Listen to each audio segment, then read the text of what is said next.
See me do a little cooking as I try and deal with being all alone.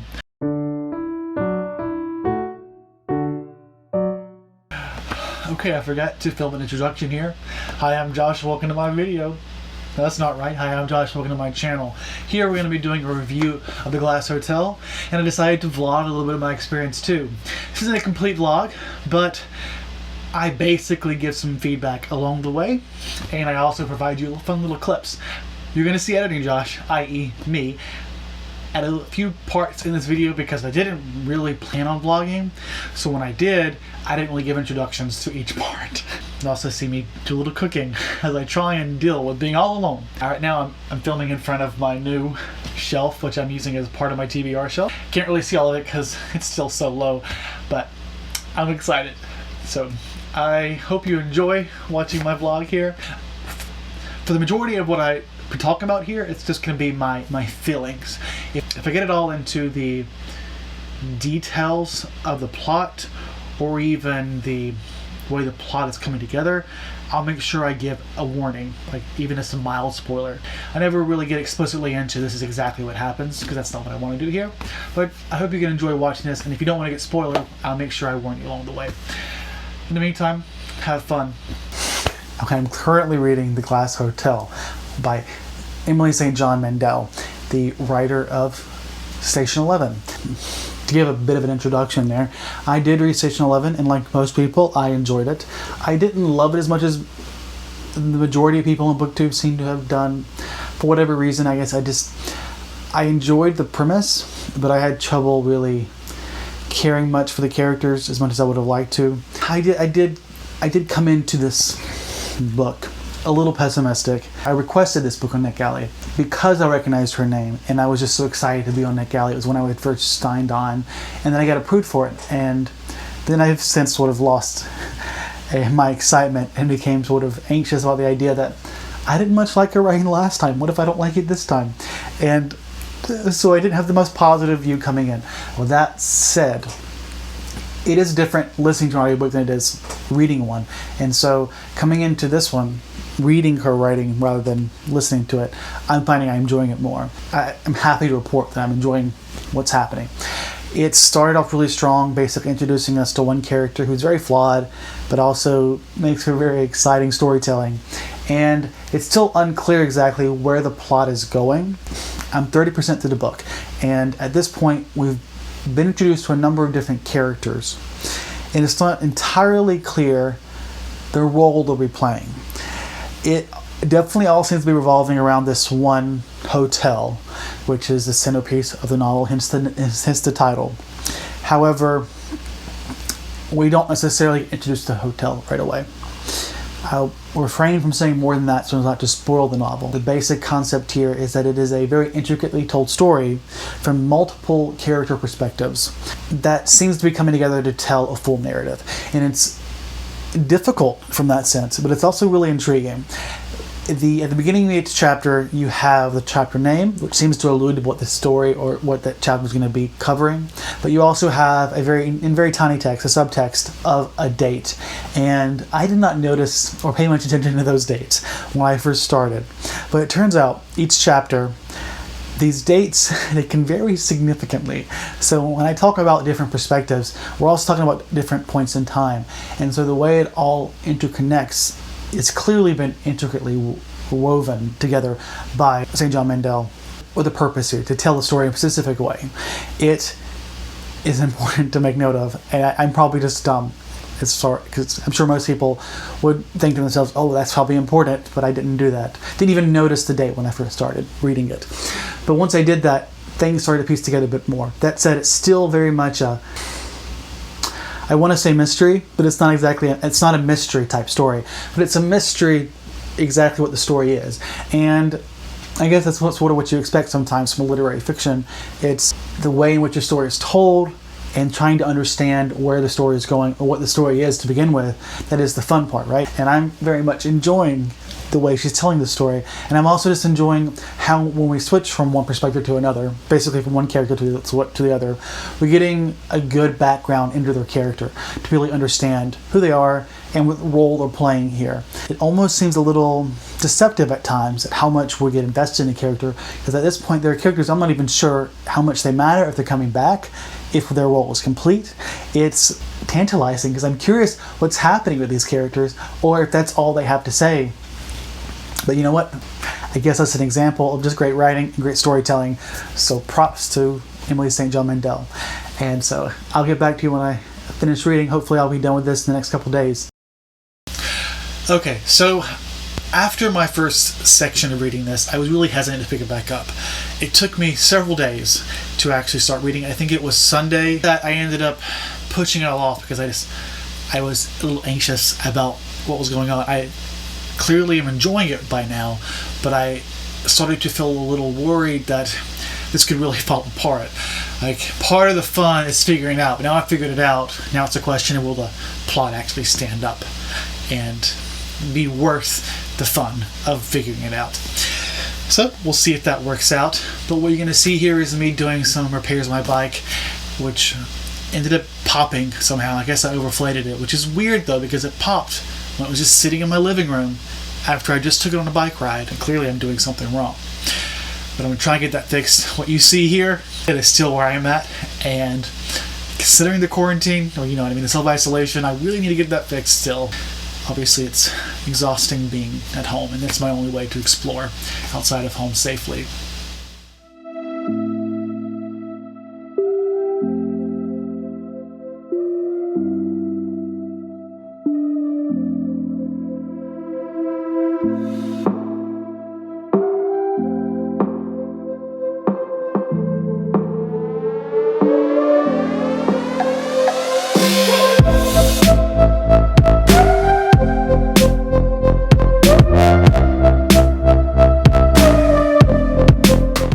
So after I did this, I started to do a little cooking, which I have yet to really do since this quarantine has started, besides just baking.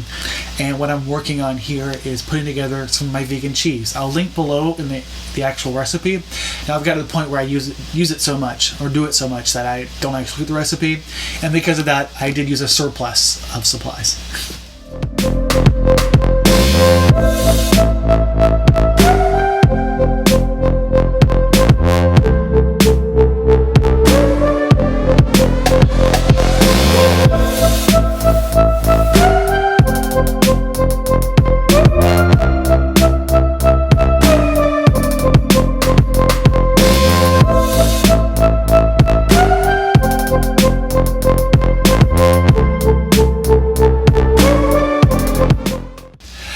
So I mentioned that I used a surplus of supplies, and what you're about to see is basically me having to separate out my ingredients so that I can mix in all the potatoes and then mix it all together at the end.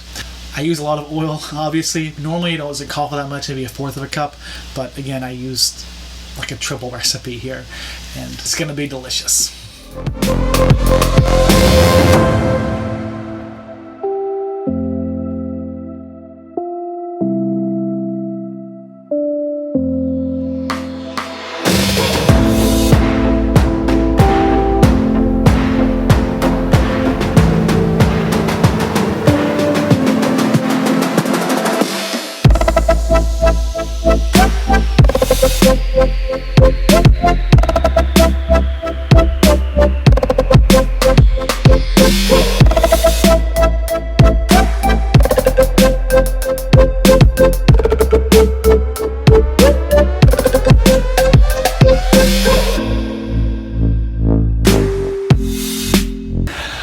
Okay, it's a few days later. I actually did not get any reading done for a couple days there, and I think part of that is just I've been nervous about this book. I'm worried that it won't work for me, because I could definitely see when I think about the type of writing she has here and the way she's telling the story, which is very deliberately organized in a way that could easily be confusing and in turn just become sort of a drudge of a read. And so I was very hesitant to pick it back up for a couple days there, but I did, and I would say about halfway in it started getting better. I'm at 60% now. I say halfway. I was at 30 when I started, so probably 40% in, things started really picking up. There was about 10% of the book there where after figuring out what it is she was going for, that is to say the approach she was working on, that I started to wonder, is this really interesting? Because like I get the point, like, okay, these are the characters and this is how you want to tell a story, but where is it coming together? I started to wonder, and I started to get disconnected in a way that I wasn't really caring. Luckily, it does sort of come together in a way that you start to see the point. So we have this structure where you have this jumping through timeline. It starts off, we look at certain characters, we're following them outside of the hotel. Then we start to see how they connect to the hotel and how that hotel connects them to other important players. And then during that time, we're sort of jumping through different periods in time between like the 2000s and the 2010s, all the way up to just before 2020. And we're basically interacting or experiencing the lives from different perspectives of each of these different characters. Eventually start to understand who it is that we're focusing on. I'm only 60% through, so there's still 40% left, so there might be a lot more of the story than I think, but there is a big chunk there where I start to wonder, is this really worth it? Is this really worth reading? Like, I appreciate the writing style, and I appreciate the way in which the story is structured, but at the same time, I don't want to read a story for the sake of that. The question here is the plot going to be worth reading? Am I enjoying the read just because of how it's written and how it's structured, versus how much of it is actually from the actual enjoyment of the plot? I don't see this being a 5-star, but at the same time, it is picking up in a way that's mildly interesting. So I'm happy with that. And I'm finding it easy enough to actually stay connected. I did some cooking while I listened to the ebook being read to me, and I'm probably going to slice some of that in here, turn it into a very small vlog. But and the point there is that I was able to do that without getting really distracted, which is easy to do when you don't have different voices for different characters and also different timelines, and you don't exactly know when you're jumping. In any case, it's not that bad. I don't know about the rest of you, but for me, literary fiction can be hit or miss. I mean, I like reading it most of the time. At the same time, it rarely is my 5-star reads. But I think that's okay. I don't always expect a 5-star read, and even my 5-star reads don't always give me everything I want from a book, which is to say, sometimes I want to be challenged. Sometimes I want to think about how the story is being told, which is interesting. And also, literary fiction often has a lot of great character work, which is nice too. And there is definitely some really good characters here.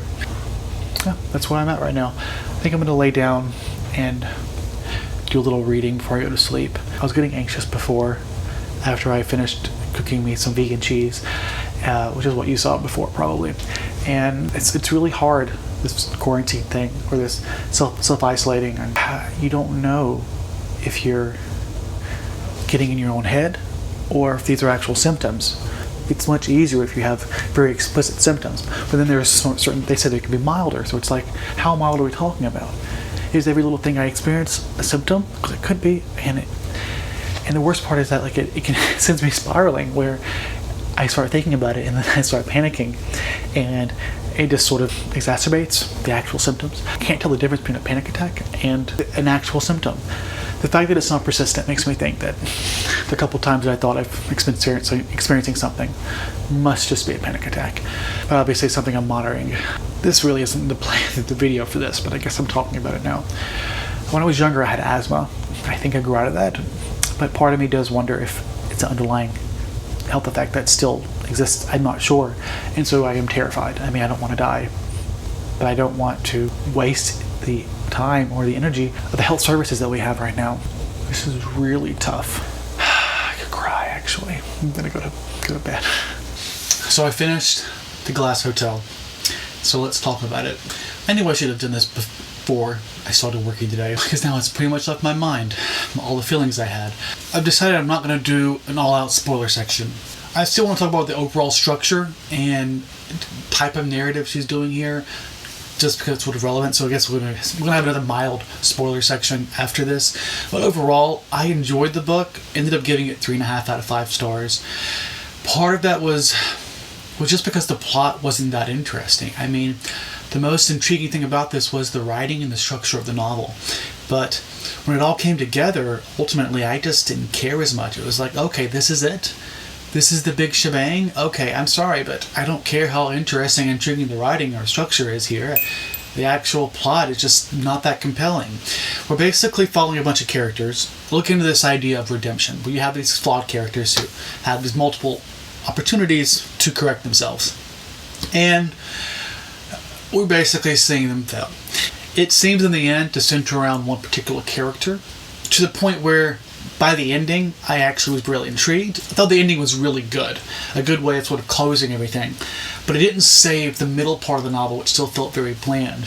So we have these really interesting characters, and a conclusion that I think is very satisfying, but not enough to save the entire plot. So I think a 3.5 rating is actually pretty good considering. So I guess now let's into the spoiler section, where I want to talk about what is it the book's all about. And I guess that it's going to be more details than you see in the description rather. Okay, so this is basically a book about fraud. It's about a rich guy getting arrested for doing some type of illegal activity, basically tricking investors into giving him money. Ultimately, that's not that interesting. I guess there was some commentary here about the 2008 or 2007 recession, which is fine, but all in all, I just didn't care. I really didn't care. And the interesting character dynamics that did happen were still drowned out by it. Just a shit ton of just boring situations. So much time was spent, a third of the book was spent introducing us to the characters, and then we finally started to get an idea of what the conflict is around all these characters. And then towards the end, we started to get a satisfying conclusion. I'd say that probably the last fourth of the book, we're having sort of a closure to where everyone goes after this big event. And in the after, some interesting stuff happens to bring some interesting closure and sort of brings it all together, but not in a way, but again, still not in a way that I feel like was worth it. Was this book worth reading? Personally, I don't know. I don't really think so. It is some commentary on big banks and whoever it is that's causing this harm with the recessions. But all in all, it just wasn't that great, sadly. Now to end the spoiler section, overall, I just was disappointed. It was fine and intriguing at times, but I'm leaving it with not a happy feeling, not a great feeling. I enjoyed it, but was it worth it? Not really. With Station 11, I enjoyed the book, but I had a similar problem with it where I thought the plot was more tame than what I was hoping for. We had this fantastic setting of a dystopia, and what we follow around is just so mundane in a way that wasn't as exciting as I was hoping for. Now we're here with a much more mundane plot with a similar structure that isn't that exciting. The point is that this just didn't work for me. The writing style, again, is intriguing, but I want an intriguing writing style that revolves around a fascinating or compelling plot, and this just wasn't that. If you read this, let me know what you thought. I mean, I want to know. Sure, there were finer character arcs that were themselves compelling. I don't mind interesting characters or regular character arcs, but because so much focus was put around this one particular thing, it just wasn't that interesting of a thing. And I don't think a few satisfying character endings were not enough to save the rest of it. Just didn't work for me. So all in all, 3.5 out of 5 stars. On Goodreads, I'm giving it 3 out of 5. But I'll finish it off there. I hope you enjoyed the video. I turned it into a bit of a vlog, which wasn't my plan originally, but I wanted to have some fun with it since this is something that was provided by NetGalley. It's my first video NetGalley review, and I figured why not? And I might do the similar thing for my next book, which is going to be Female Husbands. Okay, thank you so much for watching. I hope you enjoyed. Let me know what you thought about this book, or if you're looking forward to reading it in the comments. And be sure to like and subscribe, and have a great day. And remember to stay safe and wash your hands.